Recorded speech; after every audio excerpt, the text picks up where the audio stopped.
በስመ አብ ወወልድ ወመንፈስ ቅዱስ አሐዱ አምላክ አሜን። የተወደዳችሁ የልዑል እግዚአብሔር ቤተሰቦች የእናታችን የእመቤታችን የቅድስት ድንግል ማርያም የአስራትና የቃል ኪዳን ልጆች የጻድቃንና የሰማዕታት ወዳጆች በወደደንና ባፈቀረን እስከ ሞትም ፍቅሩን በገለጸልን በጌታችን በመድኃኒታችን በኢየሱስ ክርስቶስ ስም ፍጹም ሰላም እላችኋለሁ። እንደምን አላችሁ? እንደምን ለዚህ ደረሳችሁ? አሜን። እንደ በደላችን ሳይሆን እንደ ምሕረቱ ለዚህ ሰዓት ያደረሰን የአባቶቻችን አምላክ ልዑል እግዚአብሔር ስሙ የተመሰገነ ይሁን። አሜን። እንኳን ለጌታችን ለአምላካችን ለኢየሱስ ክርስቶስ በዓለ ስቅለት አደረሳችሁ አደረሰን። ዛሬ እንደ እግዚአብሔር ፈቃድ የምንማማረው የጌታችን የመድኃኒታችን የኢየሱስ ክርስቶስ ስለምን ይከበራል የሚለውና በዚህ ዕለት ለኛ ለሰው ልጆች ምን የተደረገበት ቀን ነው የሚለውን እንደ እግዚአብሔር ፈቃድ እንማማራለን። ሕመምተኞችን የሚፈውስ ያቃሰተበት ከሲኦል የዲያብሎስ ግርፋት ነፃ የሚያወጣ ሲገረፍ የዋለበት ክፉ ጠላታችን ዲያብሎስ ድል የተነሳበት ቀን ነው። ስለዚህ ይህ ዕለት ለኛ ለክርስቲያኖች ምዕመናን እጅግ የተለየ ዓለምን የማዳኑን የቤዛነት ሥራ የሰራበት ስለኛ በዕለተ ዓርብ ስፍር ቁጥር የሌለው መከራ መቀበሉን የምናስብበትና ለአምላካችን ምስጋና የምናቀርብበት ቀን ነው። የተወደዳችሁ እግዚአብሔር ቤተሰቦች ዮሐንስ ወንጌል ምዕራፍ 15 ቁጥር 13 ላይ ነፍሱን ስለ ወዳጆቹ ከማኖር ይልቅ ከዚህ የሚበልጥ ፍቅር ለማንም የለውም ብሎ ጌታችን እንደተናገረው በዚህ ዕለት ጌታችን መድኃኒታችን ኢየሱስ ክርስቶስ ለሰው ልጆች ሲል ለኛ ሲል ተሰቃየ፣ ተገረፈ፣ ሞተ፣ የፍቅርን ጥግ አሳየን። ኃያሉን ወልድ ፍቅር ሳበው እስከ ሞትም አደረሰው የተባለው ለዚህ ነው። ዛሬ የምናከብረው ጌታችን በዕለተ ዓርብ ለኛ የሰቀለበት የሞተበት ቀን ስለሆነ ነው። አዳምን ጌታችን አስቀድሞ ምድር እሾህና አሜኬላን ታበቅልባለች ብሎ ረግሞት ነበርና እርሱ በዕለተ ዓርብ የእሾህ አክሊል በራሱ ላይ ደፍቶ ያንን መርገም አጠፋለት።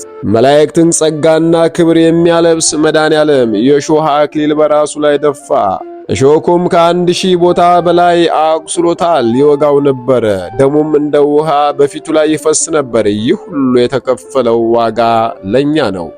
ሌላው እንግዲህ ዓርብ ቀን የስቅለት ዕለት ከጠዋቱ 12 ሰዓት እስከ ምሽቱ 11 ሰዓት የሚፈጸመው ሥርዓት ምንድነው የሚለውን ባጭሩ ስናስረዳ ዓርብ ጠዋት በ12 ሰዓት የሚፈጸመው ሥርዓት ይህ ነው። ዕለተ ዓርብ አዳምን ነፃ ለማውጣት የአዳምን ዕዳ በደል አምላካችን የተሸከመበት ዕለት፣ የሐዘን ዕለት፣ የደህንነት ዕለትም ነው።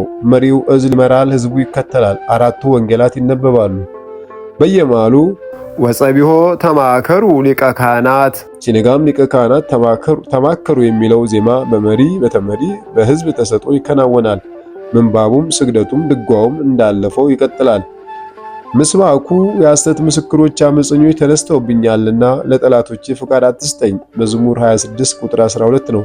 ከምስባኩ በኋላ ከአራቱም ወንጌል ካህኑ ካነበቡ በኋላ ከወንጌሉ ቀጥሎ ያለው ቃል በስግደት ጋር በዜማ በህብረት እያሉ ምዕመናን ይሰግዳሉ።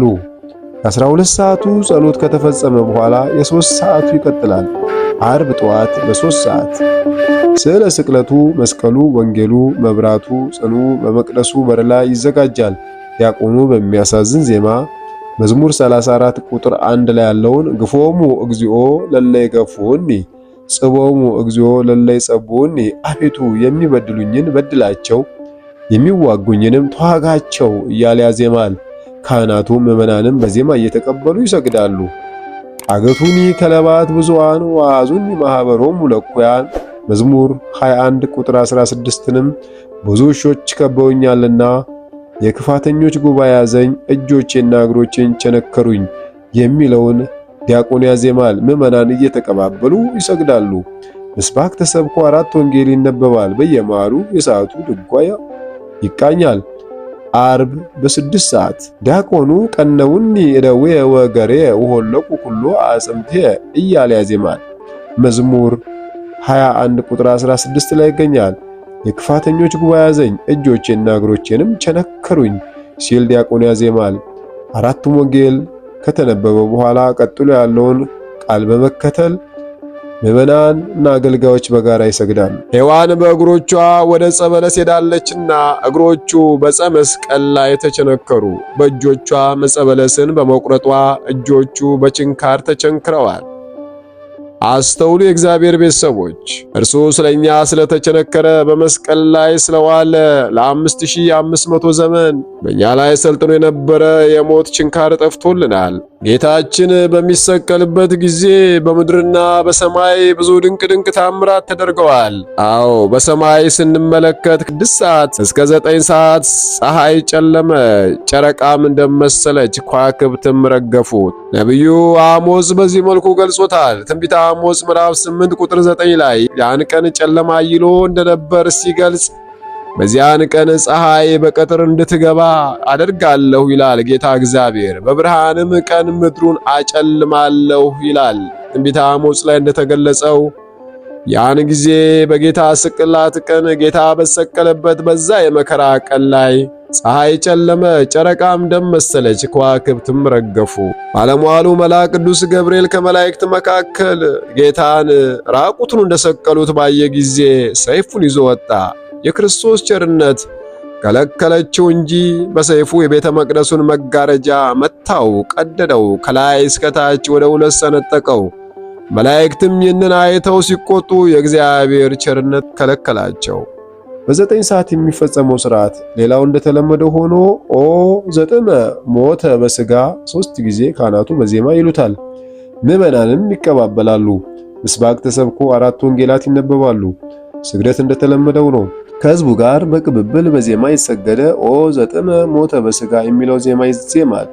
ዲያቆኑ ከሐዋርያው ቅዱስ ጳውሎስ መልእክት ከግብረ ሕማማት በውርድ ንባብ ያነባል። ከዚህ ቀጥሎ ምዕመናን ይቀመጣሉ። 3ቱ ካህናትና አንድ ዲያቆን ጥቁር ልብስ ለብሰው፣ ምዕመናን ደግሞ በነጠላቸው ተሸፍነው በሚያሳዝን ዜማ አምንስቲ ሙካሪያ አንቲ ፋሲሊያሱ ጌታዬ ሆይ ስለኔ ሞት ወዮ እኔ ልሙትልህ እያሉ 3 ጊዜ ያዜማሉ። ሕዝቡ ይቀበላል። በዚያው አያይዘው ተዘከረነ እግዚኦ በውስተ መንግሥትከ እያሉ በዜማ ይጸልያሉ። ሕዝቡ ይቆማል። ሥርዓተ ስግደቱም ይከናወናል። በዚያ ቀን ምድር ተናወጠች፣ አለቶች ተሰነጣጠቁ፣ መቃብራት ተከፈቱ፣ ሙታንም ተነሱ። በምድር እነዚህ ታምራት ተደረጉ። አስተውሉ የእግዚአብሔር ቤተሰቦች። ከዚህ በኋላ የተነገረው ትንቢት መፈጸሙን ጌታ ካየ በኋላ ጌታ በፈቃዱ ተጠማሁ አለ። በመዝሙር 68 ቁጥር 21 ላይ በአምላክ ዳዊት አስቀድሞ እንደተናገረው ለመብሌ ሐሞት ሰጡኝ፣ ለጥማቴም ሆምጣጤ አጠጡኝ ብሎ እንደተናገረው ትንቢቱ ይፈጸም ዘንድ ተጠማሁ ባለ ጊዜ ሆምጣጤ የሞላበት ዕቃ ተቀምጦ ነበርና ሆምጣጤውን በሰፍነግ በማድረግ በአፉ ላይ ጨመቁበት።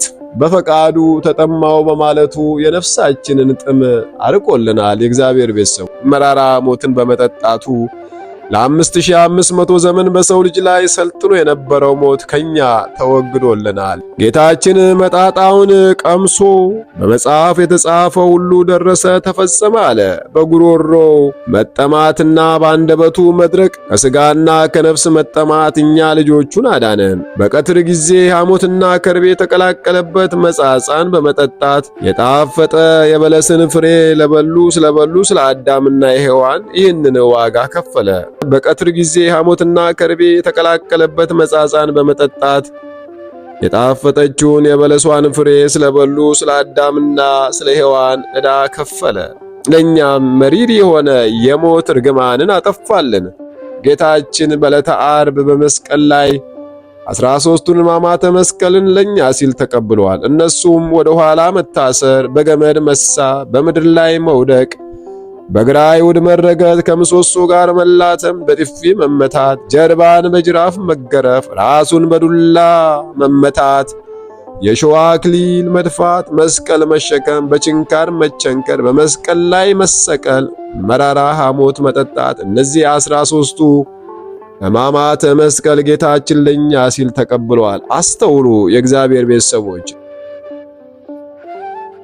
ስለ ሁላችን 6666 ጊዜ ጀርባውን በጅራፍ ተገርፏል። አስተውሉ የእግዚአብሔር ቤተሰቦች። አናትን ሰንጥቆ የሚገባ የሾህ አክሊል ስለኛ ብሎ ደፍቷል። ሳዶር፣ አላዶር፣ ዳናት፣ አዴራ፣ ሮዳስ በተባሉ በአምስቱ ቅንዋተ መስቀል በአምስቱ ችንካሮች ስለኛ ሲል ጌታችን ተቸንክሯል። ይህንን በዓል ስናከብር አምላክ ሆይ፣ መድኃኔ ዓለም ሆይ፣ አማኑኤል ሆይ፣ ክርስቶስ ሆይ ማረን ልንለው ያስፈልጋል። በ11 ሰዓት ካህናት በአራቱ ማዕዘን ቆመው 400 እግዚኦታ ያደርሳሉ። እጅግ የሚገርም ሥርዓት ነው። ምዕመናን በእንባ ካህናት በእንባ ሆነው እግዚኦ መሐረነ ክርስቶስ ይላሉ። ዕለቱን የሚመለከቱ መዝሙራት ተመርጠው ይነበባሉ። ንሴብሖ እየተባለ ቤተ መቅደሱን በመዞር በከበሮ በጸናጽል በሕማሙ ያዳንን እግዚአብሔር የተመሰገነ ይሁን እያሉ መጨረሻ ላይ ያመሰግናሉ። ለምዕመናን ስግደት ይሰጣሉ። ምዕመናን በሰሙነ ሕማማት የሰሩትን ኃጢአት እየተናዘዙ በካህናት አባቶች ንስሐ ይቀበላሉ። በወይራ ቅጠልም ቸብ ቸብ ይደረጋሉ። የመከራው ተሳታፊዎች መሆናቸውን ለመግለጥ ነው። ወይራ ጽኑ ነው፣ የተቀበልከው መከራም ጽኑ ነው። እኛም ይህንን መከራ ለመቀበል ዝግጁ ነን ለማለት ነው። በታዘዙትም መሰረት ስግደታቸውን ያጠናቃሉ። ከዚህ በኋላ በቅኔ ማህሌት ሁሉም ይሰበሰባሉ። መቋሚያ ይዘው በመካከላቸው ጧፍ አብርተው በመያዝ የዳዊትና የነቢያትን ጸሎት እየተቀባበሉ ያነባሉ። አንብበው ሲጨርሱ በመካከላቸው ያለውን መብራት በያዙት መቋሚያ ያጠፉታል። የዲያብሎስን ገዥነት መደምሰስ ምሳሌ ነው። ከዚያም መዘምራን ንሴብሖን ይዘምራሉ። ካህናትም ሕዝቡም በወይራ ቅጠል እየጠበጠቡና ስግደት እያዘዙ ወደ ቤታቸው ይሸኟቸዋል። ዕለተ ዓርብን ስቅለቱን አይተን ቢያስለቅሰንም ቢያሳዝነንም የዳንበት ነፃ የወጣንበት ቀን ስለሆነ እግዚአብሔርን እናመሰግነዋለን። ቅዱስ ጳውሎስ ለገላትያ ሰዎች በጻፈው መልእክቱ ምዕራፍ 5 ቁጥር 1 ላይ በነጻነት ልንኖር ክርስቶስ ነጻነት አወጣን፣ እንግዲህ ጸንታችሁ ቁሙ፣ እንደገና በባርነት ቀንበር አትያዙ ይለናል። ነገር ግን ያንን ዕለተ ዓርብን የተከፈለውን ካሳ ረስተን ደግሞ በባርነት በኃጢአት ቀንበር እየተያዝን የሞተልንን ፈጣሪ እያሳዘንን ነው። የእግዚአብሔር ቤተሰቦች ዛሬም ደግመን ደጋግመን ክርስቶስን እየሰቀልን ነው። እሱ ተበድሎ ለኛ ካሰ። ዛሬ ማን ነው አንዱ ለአንዱ ራሱን አሳልፎ የሚሰጥ? ባል ለሚስት፣ ሚስት ለባል፣ ልጆች ለቤተሰብ፣ ቤተሰብ ለልጆች፣ እህት ለወንድም፣ ወንድም ለእህት። ማን ነው እንደዚህ አይነት ፍቅር ሊያሳይ የሚችል? የእግዚአብሔር ቤተሰቦች አስተውሉ።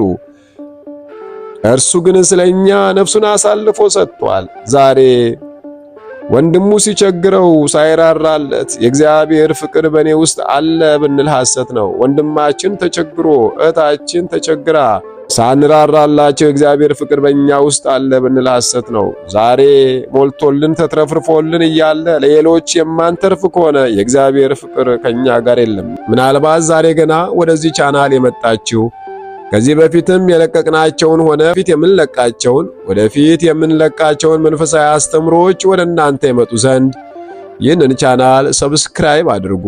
ለብዙዎች ይዳረስ ዘንድ ላይክ እና ሼር በማድረግ የበኩላችሁን ትብብራችሁን እንድታደርጉ በፈጣሪ ስም እንጠይቃለን። ወስብሐት ለእግዚአብሔር ወለወላዲቱ ድንግል ወለመስቀሉ ክቡር። ይቆየን። አሜን።